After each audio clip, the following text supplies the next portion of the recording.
Hey everyone, me Tanu Sharma comes again with the new topic hypersensitivity. Guys, it's very interesting topic and very useful. Mostly asked in the exams of BSc Nursing first year. So keep learning and keep up. So let us start with the topic hypersensitivity. So our first question is, what is hypersensitivity? So first of all, we are knowing about the hypersensitivity.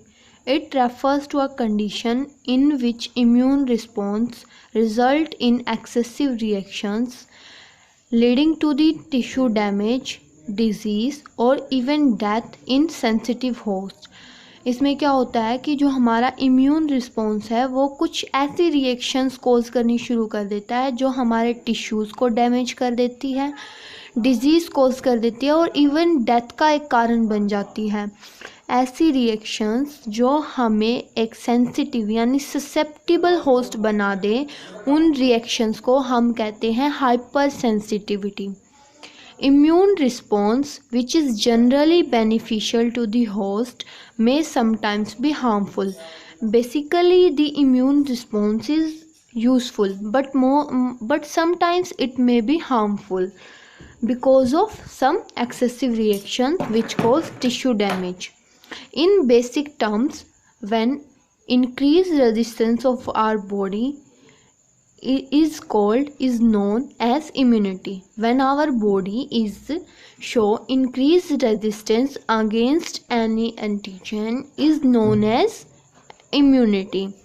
But if our body shows increased susceptibility to an antigen is known as hypersensitivity. जब हमारी body किसी antigen what is antigen? A foreign particle. When our body show increased resistance against any antigen, then it is known as immunity. But if our body shows susceptibility against the antigen, it is known as hypersensitivity. In a hypersensitivity reaction, अब हम देखेंगे क्या क्या होता है एक hypersensitivity reaction के अंदर. What is hypersensitivity reaction? When our immune response shows some excessive reactions which cause tissue damage, disease or even death. So first is an antigen. Antigen क्या होता है हमारा? कोई एलर्जन और कोई सेंसिटाइजर जो एक्टिवेट करता है, एज अ एक्टिवेटर वर्क करता है. Next is immunization. Immunization is referred to as sensitization. Next is the individual is referred to as allergic or hypersensitive. जब कोई इंडिविजुअल उस एलर्जन, उस एंटीजन के बार बार कॉन्टैक्ट में आ रहा है तो उस रिएक्शन को हम कहेंगे एलर्जिक रिएक्शन और हाइपरसेंसिटिव रिएक्शन. अब हम आते हैं टाइप्स पे. कितने टाइप्स की होती है हमारी hyper sensitivity? Hyper sensitivity is of 4 types. This is classified by 2 microbiologist. One is Coombs and second one is Gell in 1963. They classified these 4 types into 2 types of reaction. One is immediate reaction, second is delayed reaction. जो हमारी immediate reaction होती है वो कोज होती है antibodies के through, और जो हमारी डिलेड होती है वो होती है with the help of T cells. जो इमीडिएट, जैसा कि नाम से ही पता लग रहा है, इमीडिएट यानी तुरंत, within 6 hours, within 4 to 6 hours जो रिएक्शन शो होनी शुरू हो जाए उसे हम कहते हैं immediate reaction. But as by name suggest delayed यानी late reaction which occurs in 48 to 72 hours is known as delayed reaction.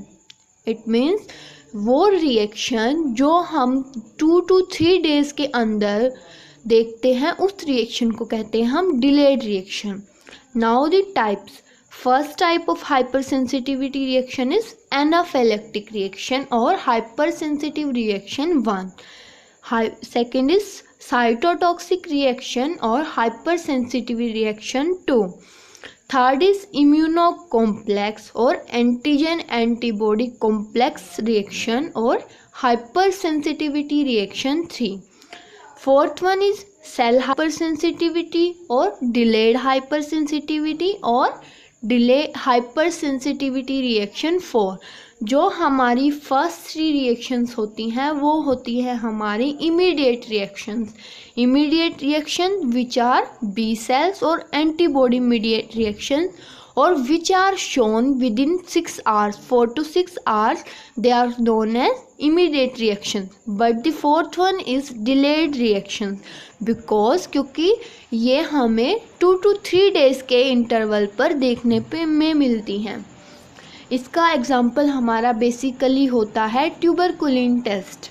Tuberculin test जो हम ट्यूबरकुलोसिस यानी माइकोबैक्टीरियम ट्यूबरकुलोसिस की ग्रोथ को देखने के लिए करते हैं.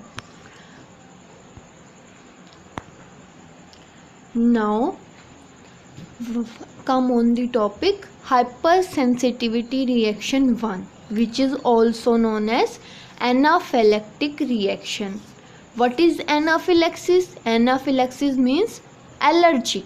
जो हमें क्या करे ससेप्टिबल रिएक्शन शो करे उसे हम कहते हैं allergic anaphylaxis. Guys, in this video we only studied the hypersensitivity reaction 1. For more we studied in next video. So let us start the hypersensitivity reaction 1. It is also known as anaphylactic reaction or immediate reaction. Anaphylaxis immediate IgE क्या है हमारी antibody. जैसा कि हमने starting में ही पढ़ लिया था जो हमारी इमीडिएट रिएक्शंस होंगी वो with the help of antibodies होंगी. तो anaphylaxis is an IgE mediated immediate type of hypersensitivity reaction. It is a fast reaction. Fast means immediate within 4 to 6 hours. So let us see the pathway of this reaction. First of all, when the host is come in the contact of an allergen or sensitizer, then what is happened? Here the allergens are seafood, allergen or pollen grains. When the host, what is host? Host is a person who is comes in the contact of allergen. Allergen means sensitizer, foreign particle. When the host come in the contact of these antigens, these foreign particles, 2 types of reactions are shown. One is sensitized reaction, second is shocking reaction. When firstly the host come in the contact of allergen, then it is known as sensitized dose of that antigen. But when that host come in the contact of same allergen more and more time, then it is known as shocking dose of that antigen. So अब देखते हैं हम जब वो sensitized dose के contact में आता है तो उससे क्या होती है हमारी जो TH1 सेल्स हैं वो एक्टिवेट हो जाती हैं. एक्टिवेट होने के बाद वो फॉर्म करती हैं TH2 सेल्स. इंटरफेरेंस को जनरेट करती है. वन इज इसिनोफिल जो हमारा प्राइमरी मीडिएटर होता है और second one is beta cells जिनको हम इंटरल्यूकिन भी कहते हैं. फिर जो हमारा प्राइमरी मीडिएटर था वो वहीं पे स्टॉप हो गया. अब जो हमारा सेकेंडरी मीडिएटर यानी बीटा सेल्स हैं उन्होंने वर्किंग स्टार्ट रखी. Beta cells release the antibody. Which antibody? IgE antibody which also work in allergic reaction. That IgE antibody binds to the attach to the mast cell. वो क्या होएगी mast cells के साथ attach हो जाएगी और always attach रहेगी. Now come on the shocking dose. What is shocking dose? When the host come in the contact of same allergen more and more time, then it is known as shocking dose. Shocking dose क्यों? क्योंकि वो कुछ shocking reaction show करनी start करेगा. When allergen come inside the body, जो allergen जो foreign particle हमारी body के अंदर आ जाता है, तो उसके बाद क्या होता है, जो हमारी मास्ट सेल है विल अटैक देम, उसके ऊपर क्या करती हैं, अटैक करनी शुरू करती हैं। इस प्रोसेस को हम कहते हैं immunity. When our antibodies start generating against the antigen, it is known as our immunity. Immunity, our internal power, our immune response.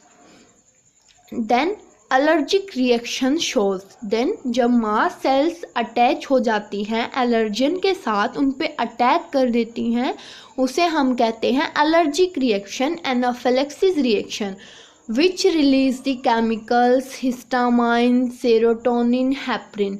These are the harmful chemicals released by the reactions of mast cells and allergen, जो cause करते हैं first vasodilation, second increase permeability to epithelial cells, third one is bronchoconstriction. Vasodilator means are vessels, arteries and veins are become dilated, dilate हो गई तो जो हमारा blood pressure था, जो नॉर्मल ब्लड फ्लो था, वो क्या हो जाएगा, हमारा रिड्यूस हो जाएगा, हमारे हार्ट को सप्लाई क्या हो जाएगी, रिड्यूस हो जाएगी। Second is increase permeability to epithelial cells. अगर हमारी एपिथेलियल सेल्स की परमेबिलिटी यानी पावर इंक्रीज हो जाती है तो उससे क्या आकर होएगा, edema. What is edema? Edema is the swelling, water filling type. Water is filling in the part is known as edema, swelling. Third one is bronchoconstriction. Bronchoconstriction is the constriction yani contraction of bronchioles. Bronchioles are present in our lungs which supply the air to our lungs, alveoli to our blood. अगर वो ही हमारी constrict हो गई तो हमें breathing difficulties का सामना करना पड़ेगा। अगर ब्रीदिंग डिफ़िकल्टी हुई that means it is hyper sensitivity reaction 1, anaphylaxis reaction 1, allergic reaction. So hope so you are understand it well. Now for more understanding I will mention some points. When an host come in the contact with allergen or antigen such as seafood, pollen grains, etc., there are no adverse effects are seen. When first time the host come in the contact of an allergen, then no reaction is shown because it is first time. Our immunity shows, our antibodies start producing against the antigen. But when the host again comes in the contact with same antigen, then after an interval of 4 to 6 hours, he shows some reactions like restlessness, fatigue, sinus breathing, difficulty, vasodilation, convulsions, etc. अगर बार बार हमारा host same allergen के contact में आ रहा है तो वो कुछ शॉकिंग रिएक्शन शो करेगा, इमीडिएटली शो करेगा। Immediately means within 4 to 6 hours वो हमारी रिएक्शंस होंगी रेस्टलेसनेस, चैन खो जाना, साइनोस ब्रीदिंग, बहुत डिफ़िकल्टी ब्रीदिंग में, वैसोडाइलेशन, कन्वल्जन्स, दौरे आना, सीजर्स आना। First exposure with antigen is known as sensitized dose. जैसा कि मैंने टेबल के अंदर बताया था, जब हमारा होस्ट फर्स्ट टाइम उसके कांटेक्ट में आता है तो उसे हम कहते हैं उसकी sensitized dose, because that antigen activates our antibodies, activates and forms what forms B cells, beta cells, interleukins which release antibodies. Which type of antibodies? IgE antibodies. And IgE antibodies attach to the mast cell always, which release the harmful chemicals like histamine, serotonin, heparin. After the first dose, the host forms IgE antibodies which bind to mast cells that are present in submucosal layer of the respiratory and GI tract, skin and vascular endothelium. जो हमारी ये मास sales होती हैं कहाँ present होती हैं? Submucosa layer of respiratory and gastrointestinal tract और skin और vascular endothelium. Second exposure with antigen is known as shocking dose. Exposure to shocking dose of antigen. The antigen interact with IgE antibodies bound to surface of basophils and mast cells. जिसके कारण क्या होनी शुरू होगी? Degranulation. The process of degranulation of the cells which release the harmful chemicals such as histamine, serotonin, heparin, eosinophil chemotactic factors, slow reacting substances of anaphylaxis. These are the pharmacological active substances present in their granules. जो उनके granules होते हैं, ये सारे protein, ये सारे जो भी हमारे सब्सटेंसेस हैं, ये उनके अंदर प्रेजेंट होते हैं. They are known as pharmacological mediators. ये क्या करनी शुरू कर देते हैं? फार्माकोलॉजिकल एक्शन, रिएक्शन शो करनी शुरू कर देते हैं. These mediator cause smooth muscle contraction. जो हमारी मसल्स होती हैं उनको कॉन्ट्रैक्ट करना शुरू कर देते हैं, जिसके कारण जो कैपिलरी परमेबिलिटी है वो इंक्रीज हो जाती है and condition lead to vasodilation. Vasodilation is dilation. Dilate means उनकी जो हमारी ब्रेथ है वो इंक्रीज हो जाएगी, वो डायलेट हो जाएगी और जो हमारा ब्लड फ्लो है वो रिड्यूस हो जाएगा within our vessels, arteries and veins. And supply to the heart is also reduce which show hypersensitive reaction, anaphylaxis reaction.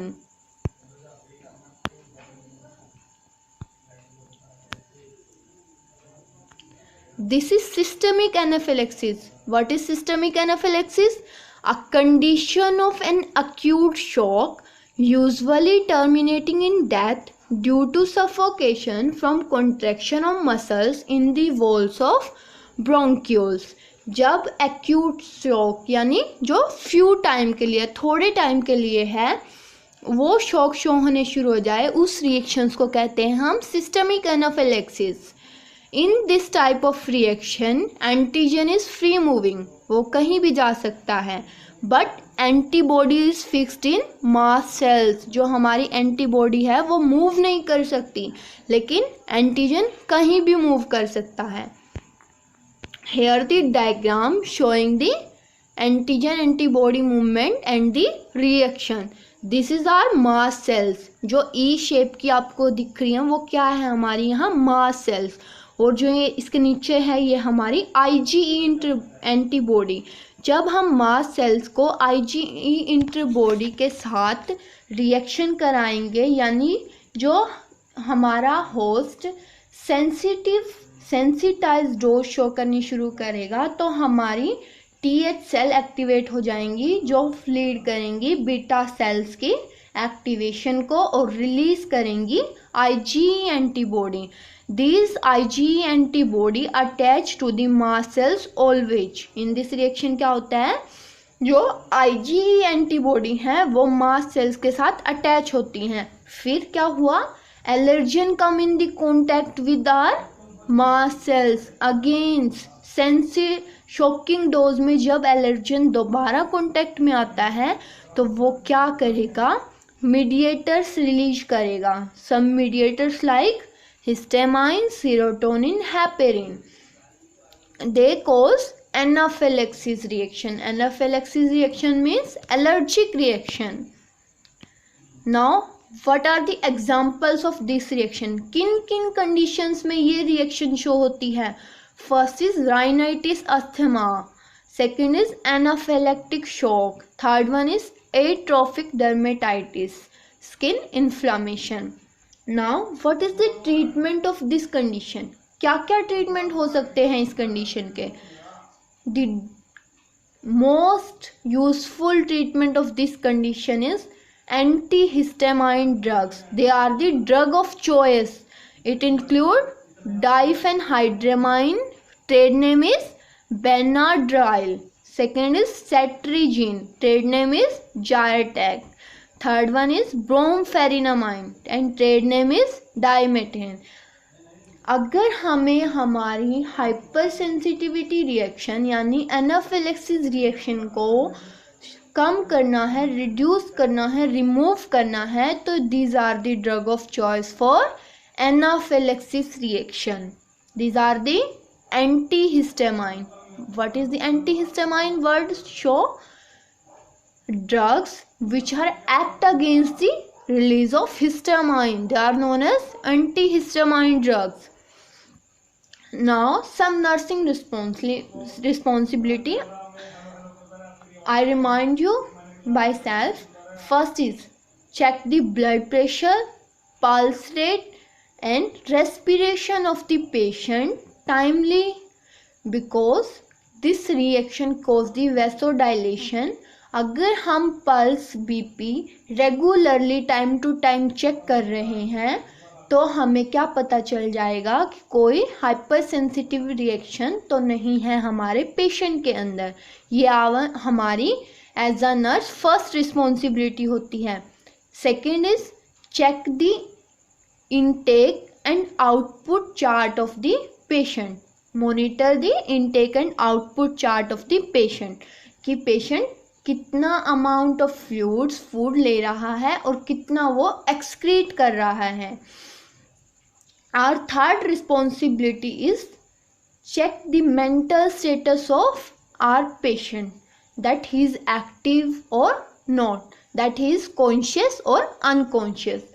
Next responsibility is give psychological support to patient.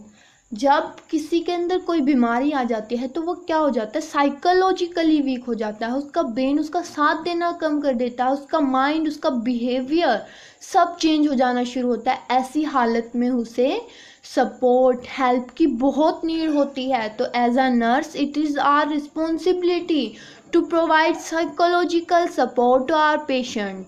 So these are the our nursing responsibilities. Guys, hope so you get this topic very carefully. Next 3 reactions I will describe in the next video. Thank you for your constant support and cooperation. Guys, if you get something, if you got knowledge, then like, subscribe and comment your views and share my videos in more and more medical groups and health personals. Thank you everyone.